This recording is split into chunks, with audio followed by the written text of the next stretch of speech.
ఎంత ఉంటే అంత వాడు మొహాన్న విసిరేయండి. ఏ బ్రాసేదోని ఏరుకుని పోని తీసుకో.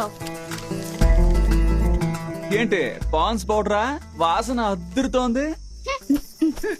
పోండే పోండే, చిన్నపిల్లని చేసి మోసం చేద్దాం అనుకున్నారా?